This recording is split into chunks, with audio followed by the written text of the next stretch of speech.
The jungle of the Far East is an unforgiving landscape in which to fight a war. In 1944, it was an environment in which only the toughest and best trained could hope to survive against a Japanese enemy who had mastered the art of jungle warfare. In the jungles of Burma, an American commander proved the equal of the Japanese. He was Brigadier General Frank D. Merrill. His secretly recruited force was known as the 5,307th Composite Unit, Provisional. In official dispatches, it was called by its operational codename Galahad. But the men he led became known to the world as Merrill's Marauders. The story of the Marauders was born out of a long series of humiliating defeats at the hands of the Japanese, which began in 1931. In the Chinese province of Manchuria, Japanese troops policed the railway which served Japan's mining interests. In September 1931, the Japanese faked an attempt to sabotage the railway. They blamed the Chinese. The Japanese army stationed in Korea then invaded Manchuria and seized its capital, Mukden.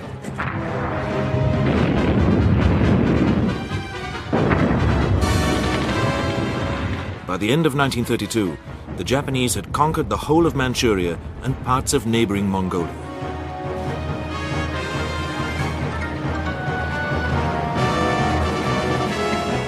Japan's sole concession to international protest was to install the last Chinese emperor, Puyi, as puppet governor and later emperor of the supposedly new independent state of Manchu Kuo.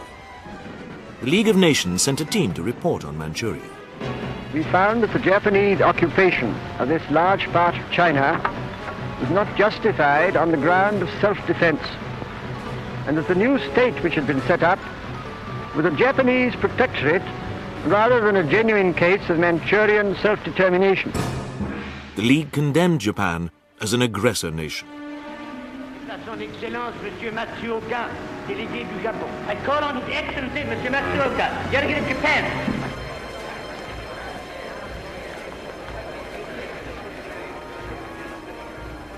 It is a matter of common knowledge that Japan's policy is fundamentally inspired by a genuine desire to guarantee peace in the Far East.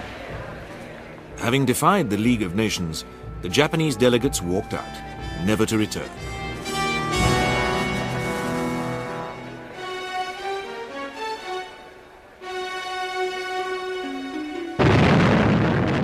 In January 1932, the Japanese fleet bombarded the port of Shanghai.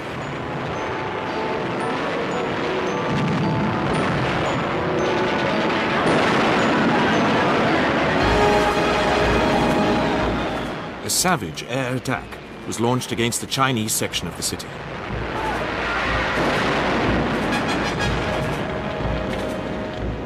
There was heavy fighting between Japanese Marines and the Chinese 19th Route Army. Eventually, it took over 75,000 Japanese troops to capture Shanghai. Shifting their campaign to northern China, the Japanese conquered an area extending south to within 15 miles of Beijing. Rallying Chinese resistance was Chiang Kai-shek, the leader of the Kuomintang, the Chinese Nationalist Party. By early 1938, the Japanese controlled China's coastline and most of its major cities. Chiang was driven west to set up a new capital at Chongqing in the province of Sichuan. His only supply link with the outside world was now the Burma Road. This ran from Lashio to the Chinese city of Kunming. Over 200,000 Chinese had labored to open up this vital artery running through mountainous terrain. Many of them died in the fight to sustain blockaded China against the Japanese. The Burma Road was completed late in 1938, bringing vital guns and fuel to the beleaguered Chinese. The United States had initially held back from involvement in the conflict in China, but as the crisis deepened, American interests in the Pacific came under threat. Nevertheless, President Roosevelt had his hands full at home, dealing with the powerful isolationist lobby, the ravages of the Depression, and fulfilling the promises he had made in his New Deal with the American people. In December 1937, Japanese warplanes sank a U.S. Navy gunboat, the Panay, in the Yangtze River. Prompt and profuse apologies from Tokyo diffused the crisis caused by the sinking of the Panay, but also alerted President Roosevelt to the growing threat posed by unchecked Japanese expansion. The Panay incident could not be forgotten. War between the United States and Japan became inevitable in 1941, when, in an attempt to halt further Japanese expansion, Roosevelt placed an embargo on oil exports to Japan. Apart from plentiful hydroelectric power, the Japanese had few natural resources of their own. And in the dry season, even the levels of hydroelectric power dipped dramatically. This lack of natural resources had been the driving force behind the war of conquest in China. The Japanese faced two alternatives: a humiliating withdrawal from the territories they had conquered, or the launching of a wider campaign of conquest to seize the industrial and agricultural resources of the Far East. Now that the Americans had turned off the oil tap, the Japanese economy would quickly grind to a halt. Would the Japanese choose peace or war? They chose war. By the spring of 1941, their plans for an Oriental blitzkrieg were well advanced. Their armies had been battle-hardened by the years of campaigning in China, and their effectiveness badly underestimated by Western military experts. The Japanese Navy also understood the importance of air power, but Japan's Emperor Hirohito had been warned by the Commander-in-Chief of the Japanese Combined Fleet, Admiral Yamamoto, that a war with the United States courted huge risks. Yamamoto knew the United States well and appreciated the almost limitless American industrial capacity which would be unlocked by war. He could guarantee the Emperor only 6 months of victory.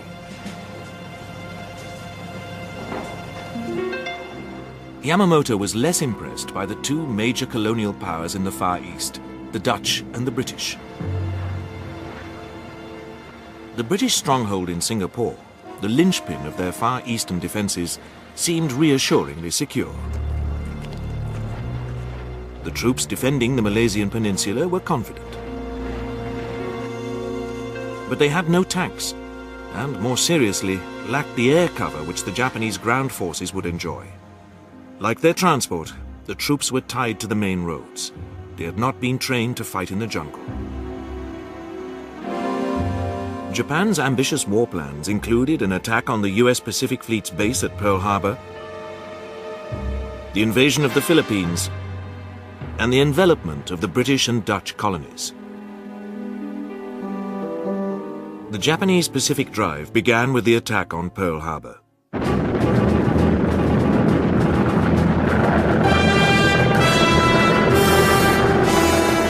Roosevelt's response was swift. That since the unprovoked and dastardly attack by Japan on Sunday, December 7th, 1941, a state of war has existed between the United States and the Japanese Empire. America now began to mobilize the manpower and the industrial might about which Admiral Yamamoto had warned his emperor. But the fight back was to begin in the shadow of strategic disaster in the Pacific and the Far East. The Japanese raced down the Malayan Peninsula towards the prize of Singapore.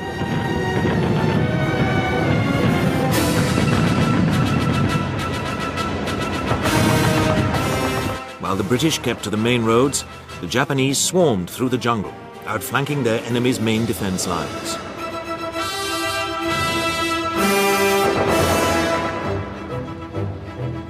The British fell back on Singapore.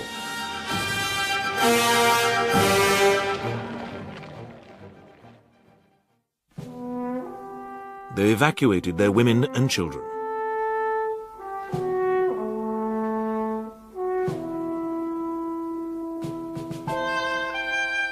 Those who stayed drank from the bitter cup of British surrender on the 15th of February, 1942. 130,000 troops laid down their arms. It was the greatest disaster in British military history. General Yamashita, commander of the Japanese 25th Army, had taken the surrender. His British opposite number, General Arthur Percival, didn't know that Yamashita's army was almost out of ammunition. General Percival, presented with the Japanese ultimatum, dithered. Yamashita would brook no delay. He told Percival, surrender or fight. Percival went quietly.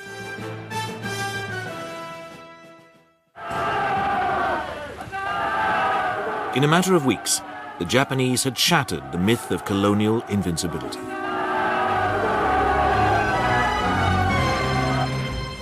Their army now pressed on into Burma, threatening to sever China's lifeline, the Burma Road. Burma's capital, Rangoon, came under air attack. The British forces in Burma were commanded by General Alexander. He was assisted by the American General Joseph Stilwell, commander of the Chinese 5th and 6th Armies, which had entered Burma to protect the Burma Road. Little love was lost between the British and the acerbic Stilwell, who was universally known as Vinegar Joe. While the crisis in Burma deepened, a gallant holding action was fought by the American Flying Tigers, a volunteer unit serving with the Chinese army. The Tigers' 3 squadrons of obsolescent P-40 fighters were to claim over 300 victories between December 1941 and July 1942, when they were absorbed into the US-China Air Task Force. But the Tigers could not stave off defeat in Burma. The Japanese rampage continued. On the 5th of March 1942, General Alexander decided to abandon Rangoon and withdraw overland to India.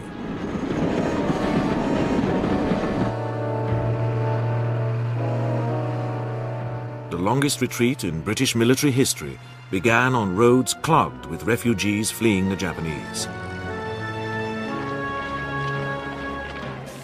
The Japanese took Rangoon on the 8th of March and then pursued the retreating British all the way to the borders of India. Behind them, the British left a trail of blazing oil fields and wrecked plant.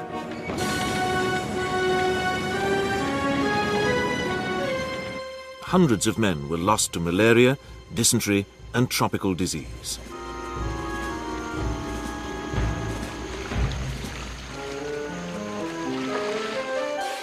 Vinegar Joe Stilwell, accompanied by 18 American officers, made the retreat on foot. Stillwell's aide on the retreat was Major Frank D. Merrill, a genial, bespectacled officer in his late 30s, whose glasses perched on a peeling, sunburnt nose. In the 1930s, Merrill had served in Tokyo as a military attaché. He spoke Japanese and was well grounded in the methods of their army.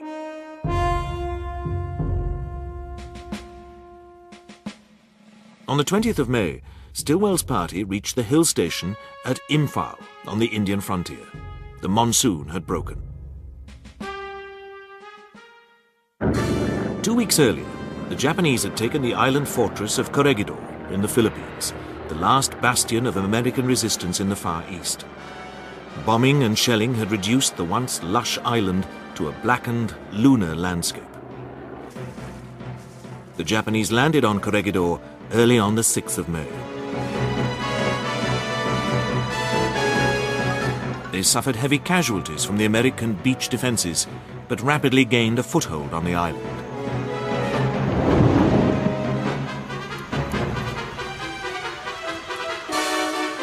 The American commander of Corregidor, General Wainwright, decided to surrender.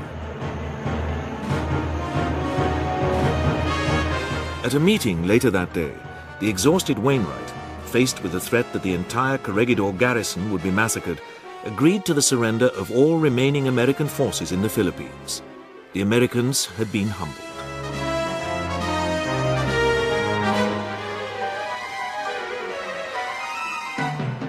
The survivors of the battle for Corregidor went into a brutal captivity. Admiral Yamamoto had fulfilled the prophecy he had made of 6 months of Japanese victory.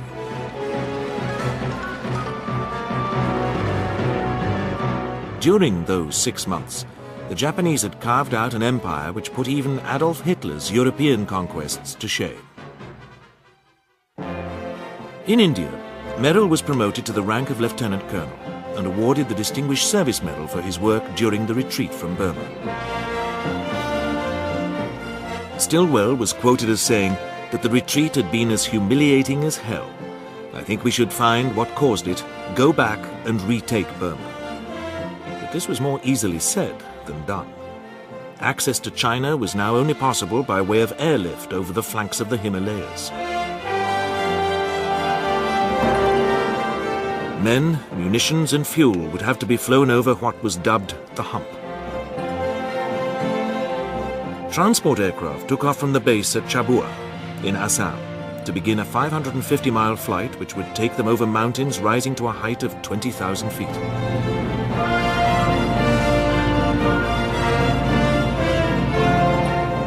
But the mountains were not the only obstacle they faced. Marauding Japanese fighters preyed on the route from their airfields in northern Burma. The transports avoided them by flying over southeastern Tibet and into the remote western regions of the Chinese province of Yunnan.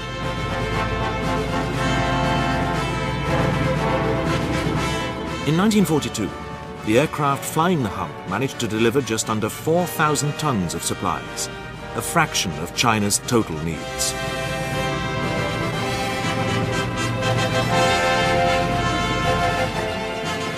The transports which landed at Chiang Kai-shek's headquarters in Kunming returned to Assam with a human cargo. These were Chinese troops flying to India to be trained for the reconquest of Burma.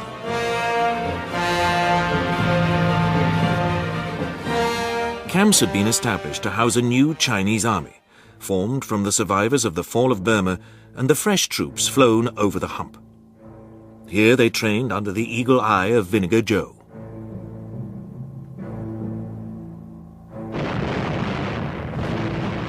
But the country in which they were to fight presented a daunting prospect. War in the jungles of Burma was to be as much a battle against the jungle itself as the enemy. Wide and turbulent rivers presented formidable barriers. Mountainous terrain was overlooked by the highest range in the world, the Himalayas. The land below had a climate of extremes, ranging from intense heat to the driving rain of the monsoon.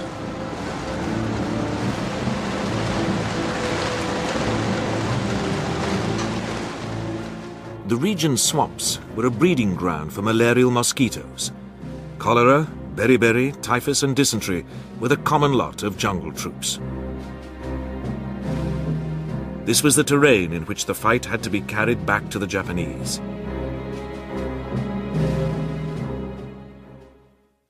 By the beginning of 1943, the British had formed a long-range penetration force to fight in the jungle behind Japanese lines. Its bearded commander was Brigadier Ord Wingate, a genius to some, a misguided military eccentric to others. The men he led were known as Chindits, a corruption of Chinthi, the stone lions which guarded the entrance to Burmese temples.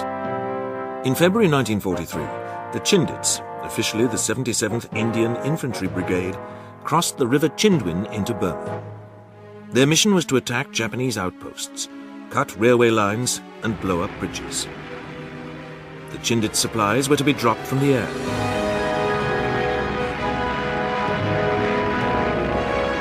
Wingate calculated that this would be sufficient to sustain the 7 Chindit columns, each of about 500 men, operating deep in enemy-held country.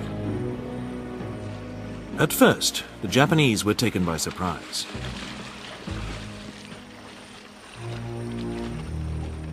But they recovered quickly and began to close in on the Chindit columns. As the Chindits pressed deeper into Burma, their lines of withdrawal came under increasing threat. On the 25th of March, Wingate ordered the columns to make their way independently back to Burma. The return march took over a month. The withdrawal turned into a nightmare. Many of the men were in a wretched physical state, racked by malaria and other tropical diseases. The wounded had to be left behind.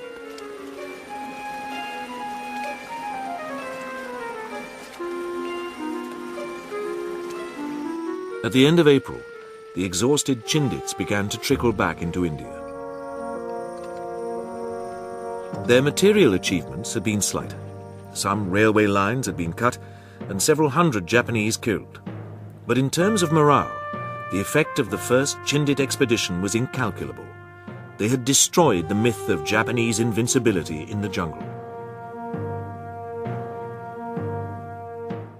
3 months later, British Prime Minister Winston Churchill and President Roosevelt met at the Trident Conference in Quebec. At Trident, the Allied Joint Chiefs of Staff accepted Wingate's proposals for large-scale Chindit operations in support of a renewed offensive in Burma. At the meeting was Admiral Lord Louis Mountbatten, soon to become Supreme Allied Commander in Southeast Asia. Mountbatten and the Joint Chiefs also agreed to raise a force of 3,000 Americans, secretly codenamed Galahad Force, to be trained in jungle warfare. After a passage of Allied infighting, General Stilwell wrested control of Galahad Force from Ord Wingate. The man he chose to command it was Frank D. Merrill, now a brigadier general. Like Wingate, Merrill did not cut an imposing physical figure. He was short-sighted, pigeon-chested and flat-footed. Moreover, he had a notoriously weak heart, which was to plague him throughout the war. But he was genial, relaxed, and imbued with a quiet self-confidence which inspired all those around him.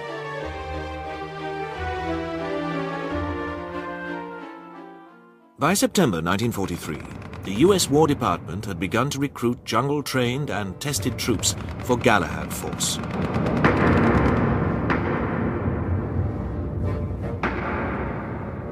Many of them had seen action in the jungles of Guadalcanal.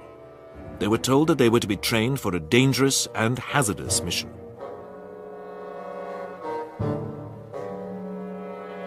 One of the volunteers was Lieutenant Colonel Charles N. Hunter, who'd been at West Point with Merrill and became Galahad Force's executive officer. When the volunteers assembled at San Francisco on the 21st of September 1943, Hunter was one of the few men who knew the nature of their mission and its destination. A veil of secrecy had been wrapped around Galahad Force. 3 weeks later, Galahad Force disembarked in the Indian port of Bombay, having picked up more volunteers in Australia and New Caledonia.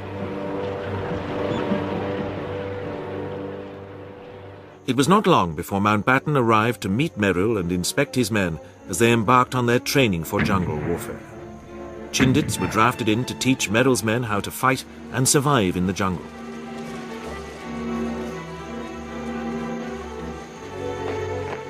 The Americans were also introduced to the Gurkhas, the tribal fighting men of Nepal. Each Gurkha carried a small, sharp knife, the kukri. If he pulled the knife from its sheath, he had to draw blood from someone, even if he had to cut himself. The Gurkhas were rightly feared by the Japanese. Like the Chindits, the Americans were trained to use mules as pack animals. As one marauder later recalled, anyone who thinks a mule on land is difficult to handle should try launching one across a 100-yard-wide river. The Marauders' pack personnel had their work cut out to learn how to get the best out of these stubborn animals, how to urge them on, and how to outsmart them.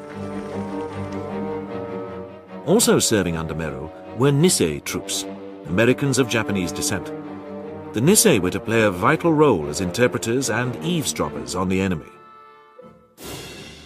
Stilwell had now conceived a bold plan to re-establish land links with China by building a road to connect the Lado railhead with Kunming.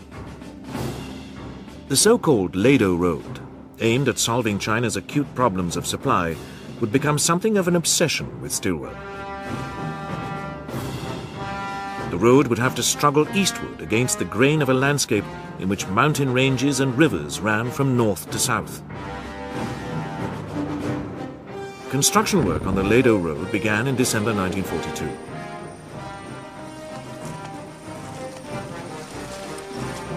It was one of the most testing road-building jobs in history.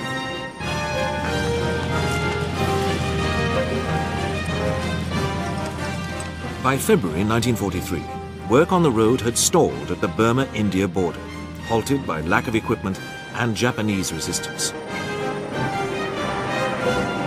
Stilwell also planned to lay an oil pipeline alongside the Lado Road, with the aim of piping fuel from Calcutta to China. But like the Lado Road, this ambitious undertaking could be completed only when the Japanese had been driven out of northern Burma. Work on the road and the pipeline was resumed in October 1943, but its completion depended on Allied success in the field. The plans were being laid. At a secret airfield in Assam, planes and gliders were being assembled for the 1st Air Commando Force. Its commanders were Colonel Philip Cochrane and Colonel John Allison, a former Flying Tiger.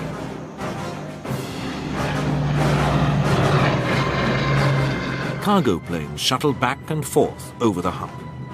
The engineer units working on the Lado Road were sustained by airdrops. The fighters and bombers of Eastern Air Command stepped up their attacks on Japanese strongholds. At the end of 1943, Mountbatten and his deputy Stilwell met to finalize plans for the clearing of northern Burma.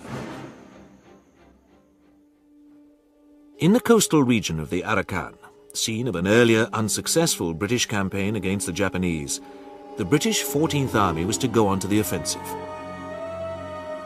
In northeast Burma, the Chinese Lado Force was to move on Myitkyina and Mogaung with the assistance of Merrill's command, soon to become known as the Marauders. The third element in the plan consisted of several Chindit operations in the enemy's rear, including airborne landings on sites cleared in the jungle.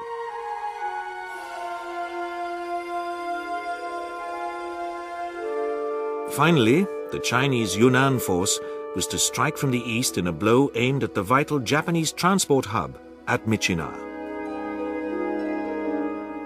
It was a complex plan, requiring the coordination of very different forces in very difficult country against a most determined enemy. The first step was taken by 14th Army, closing on the towns of Maungdao and Buthidaung. But the Japanese launched a flank attack, codenamed Operation Z, which threatened to cut the Allied lines of communication through the Nachidauk Pass. There was a bitter fight for this vital neck of land. RAF bombers and fighters pounded Japanese positions.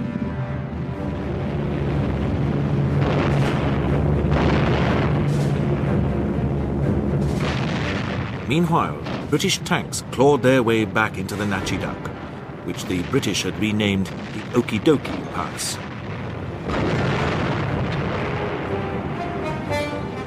The British troops in the air-supplied defensive box behind the pass were fighting for their lives, but they outnumbered the enemy, enjoyed air cover, and held firm.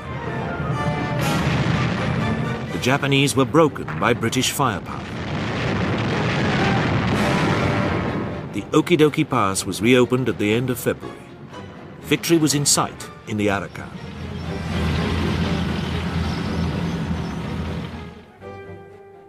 To the northeast, Lado Force began its advance on the Japanese forces covering Myitkyina and Mogaung.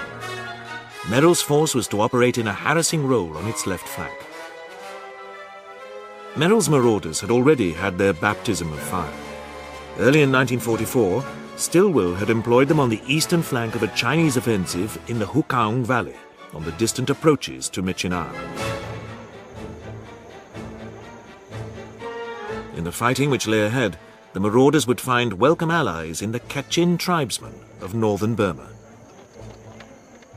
The Kachin had suffered at the hands of the Japanese and were thirsting for revenge. These men of the hills were to prove superb guides and loyal allies to the Marauders. On the 24th of February 1944, the Marauders went to war. Their mission was to push south, down the Hokaung and Mogaung valleys. Ahead of the Marauders lay 2 months of hard combat in extreme conditions.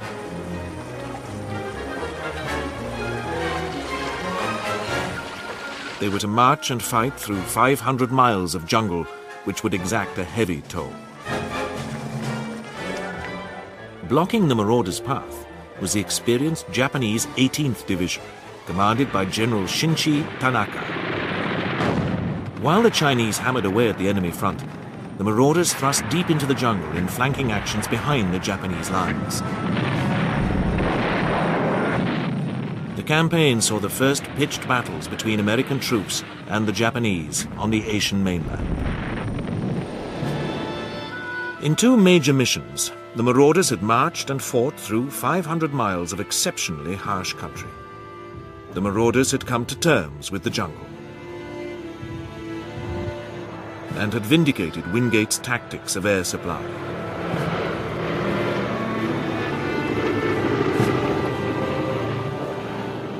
The arrival of supplies was always a tense affair. Relief at the airdrop was tempered by the knowledge that food and ammunition had to be collected in an open space carved out of the jungle and perilously exposed to Japanese attack.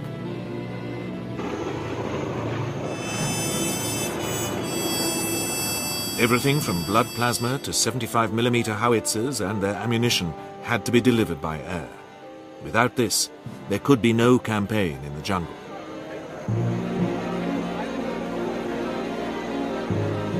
The jungle itself was seldom neutral. Insect and leech bites could fester into ulcers which ate through a man's leg. The monster elephant leech, nearly a foot long, could work its way to the flesh through layers of clothing. The men who were flown out were the lucky ones. By the end of the Marauders' second mission, their original strength of 3,000 men had been reduced by half. Morale had taken a terrible beating.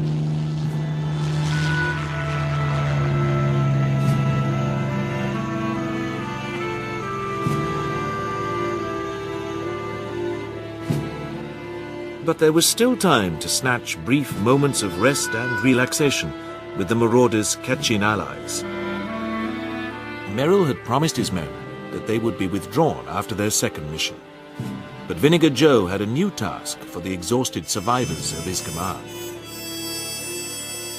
Far from relieving them, Stilwell was now preparing to commit the Marauders to reinforce the Chinese in the final drive to seize Myitkyina.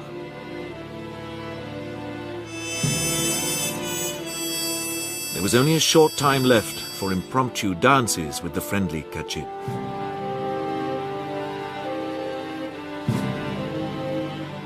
It was now that Merrill's men became universally known as the Marauders, the name dreamed up by an American war correspondent.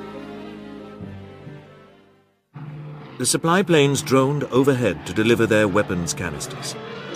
The Marauders viewed their third mission with foreboding. They had been given little time to rest and recuperate. Their ranks had been thinned by disease. For many Marauders, the drive on Myitkyina demanded more than they could now deliver. For Merrill, the advance on Myitkyina also threatened to be a mission too far.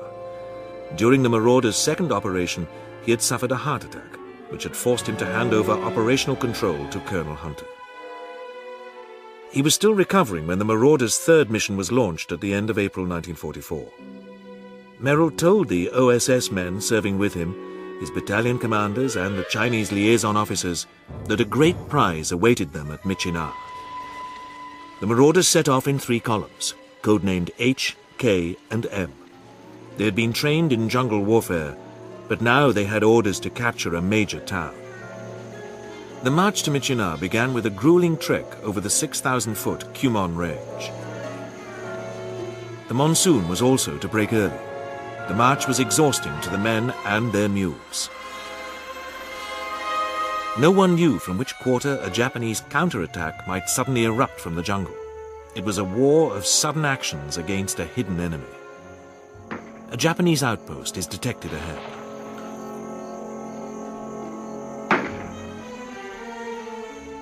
The Marauders bring up a small field piece. Then the machine guns and mortars open up.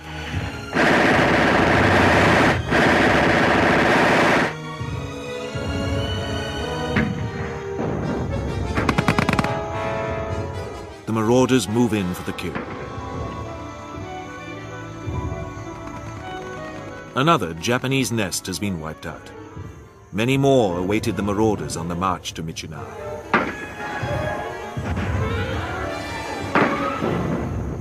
As a marauder dryly observed, the enemy seldom appear live on camera.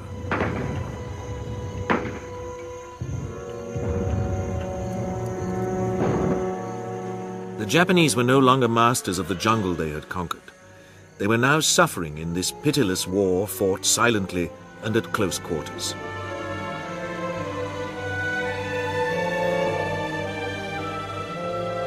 They had met their match.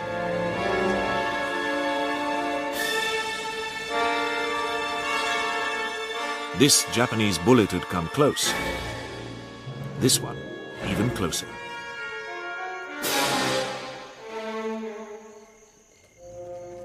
And this one, too close for comfort.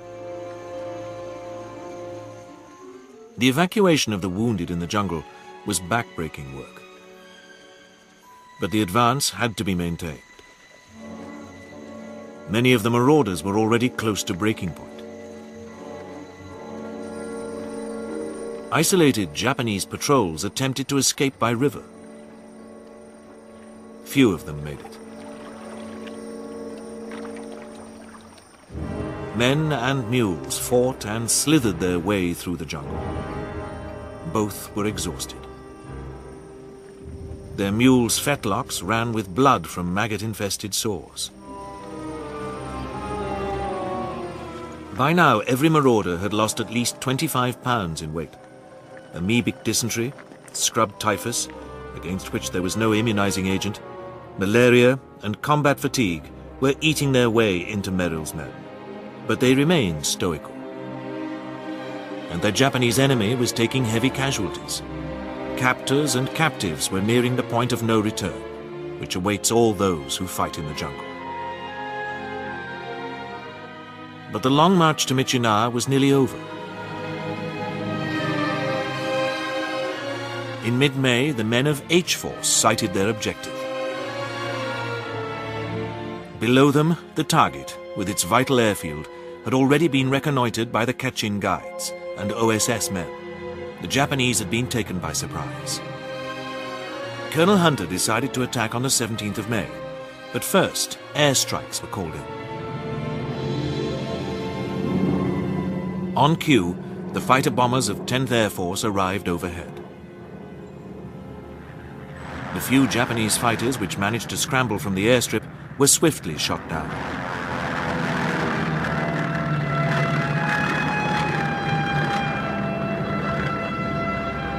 Hard-won Allied air superiority proved vital.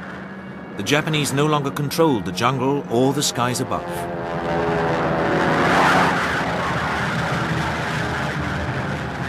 As 10th Air Force delivered its last bombs, it was time for the Marauders to move in.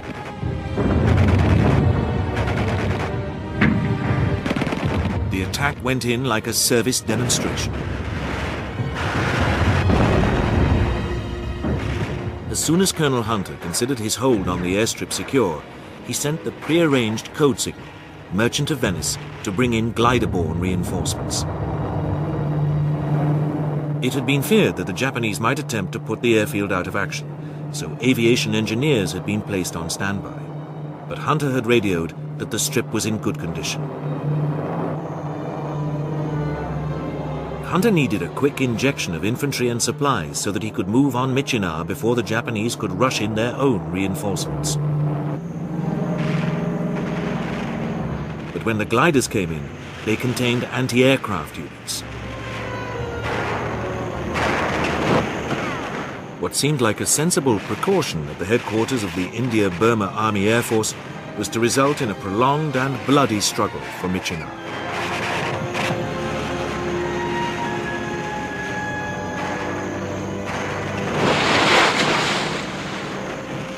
Nevertheless, the seizure of the airstrip created a sensation within the Allied High Command. The Anglophobe Stilwell had done his best to conceal his intention of taking Myitkyina from his theatre commander, Mountbatten.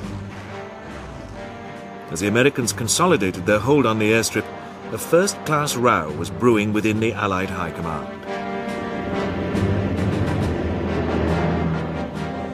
Meanwhile, Wingate's Chindits were on the move. Colonel Phil Cochrane's No. 1 Air Commando was to fly the Chindits' 77th Brigade into a cleared strip of jungle, codenamed Broadway, deep behind enemy lines. Each of Cochrane's Dakotas towed 2 gliders. The men they carried were to have a bumpy landing at Broadway.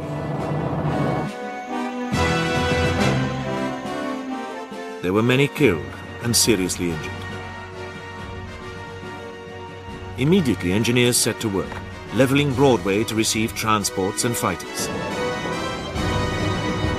Spitfires and Tomahawks flew in. The transports brought artillery to beat back successive Japanese counterattacks.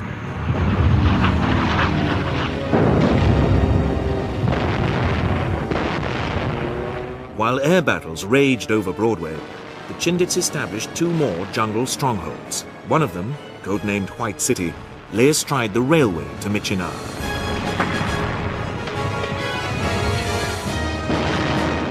Frenzied Japanese counterattacks against these British strongholds were beaten back with heavy losses. The Chindits were plentifully supplied and defended from the air.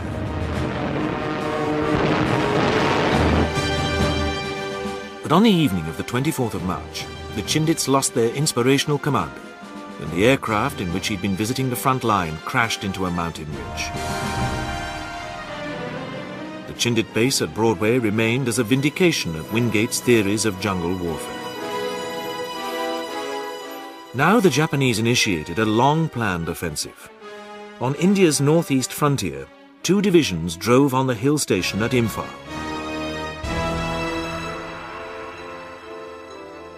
"70 miles to the north, a 3rd enemy division marched on Kohima.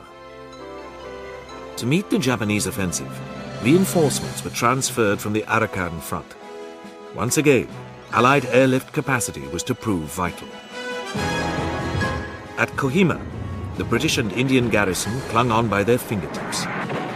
The battle for Kohima was to witness some of the most savage fighting of the war, as frenzied Japanese assaults were beaten off with heavy losses. Conserving their ammunition, the defenders of Kohima held on. They were sustained by airdrops of ammunition, food, and medical supplies.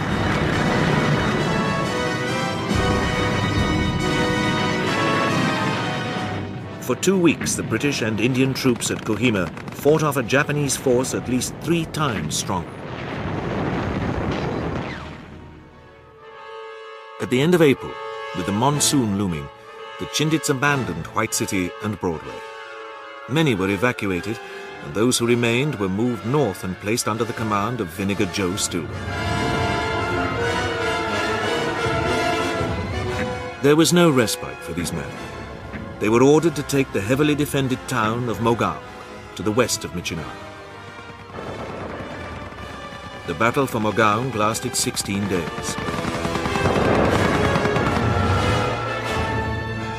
When the town fell, Stilwell's headquarters gave the credit to Chinese troops. This was a bitter blow to the Chindits and their Burmese comrades in arms. The Chindit commander, Colonel Mad Mike Calvert, signaled Stilwell, "The Chinese having taken Mogaung, the 77th Brigade is proceeding to take umbrage."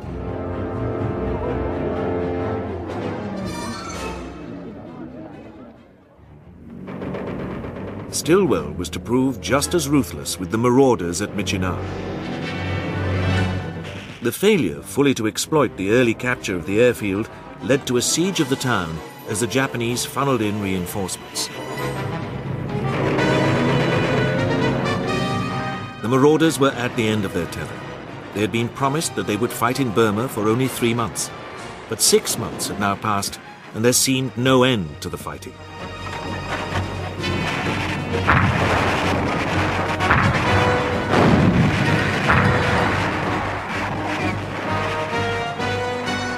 The Chinese had brought in more artillery, but the Japanese defended Myitkyina as stubbornly as the British and Indians had defended Kohima and Imphal. Casualties mounted.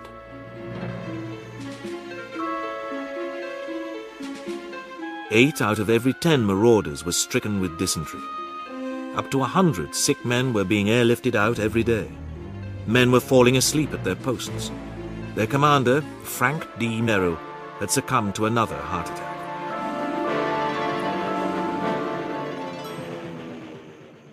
On the 25th of May, Colonel Hunter had accused Stilwell of abusing and neglecting his men, who were now all but finished as a fighting force. Hunter urged Stilwell to disband the Marauders. Unwilling to make an exception of the Marauders, Stilwell ordered the rear area hospitals to be combed for replacements. Convalescents were sent back to the front in the face of protests from the doctors treating them. But Stilwell would not relieve the Marauders. The Marauders were mired in the mud of Myitkyina until it was taken at the beginning of August 1944. When the town fell, only about 200 of them remained in the area. A month earlier, Mountbatten had clashed with Stilwell over the harsh demands his subordinate had made on the exhausted Chindits. But Mountbatten could not save the Marauders.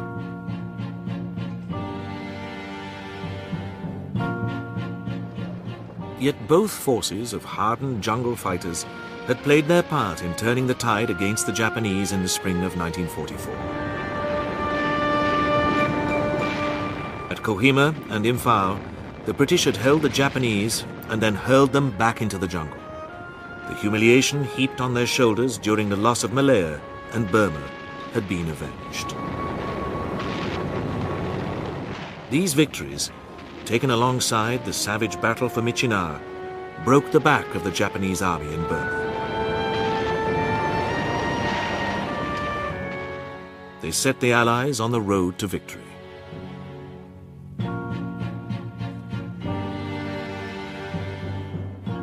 But much hard fighting lay ahead before the Japanese laid down their arms in August 1945.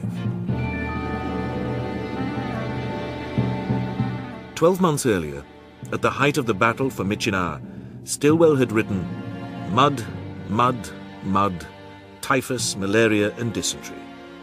If we are badly off, what about the Japs?" Merrill's Marauders were to end the war in China as the Mars Task Force. In a modern, mechanized war, they had marched and fought on foot in some of the most inhospitable terrain in the world. In the jungle and at Myitkyina, they had given their all. Colonel Hunter called them the most beat upon, most mishandled, most heroic, and most unrewarded regimental-sized unit in World War II. In contrast to the soldiers who lusted for glory, their commander, Frank D. Merrill, emerges as one of the most attractive military heroes of World War II. His men weren't saints, but they were the Marauders.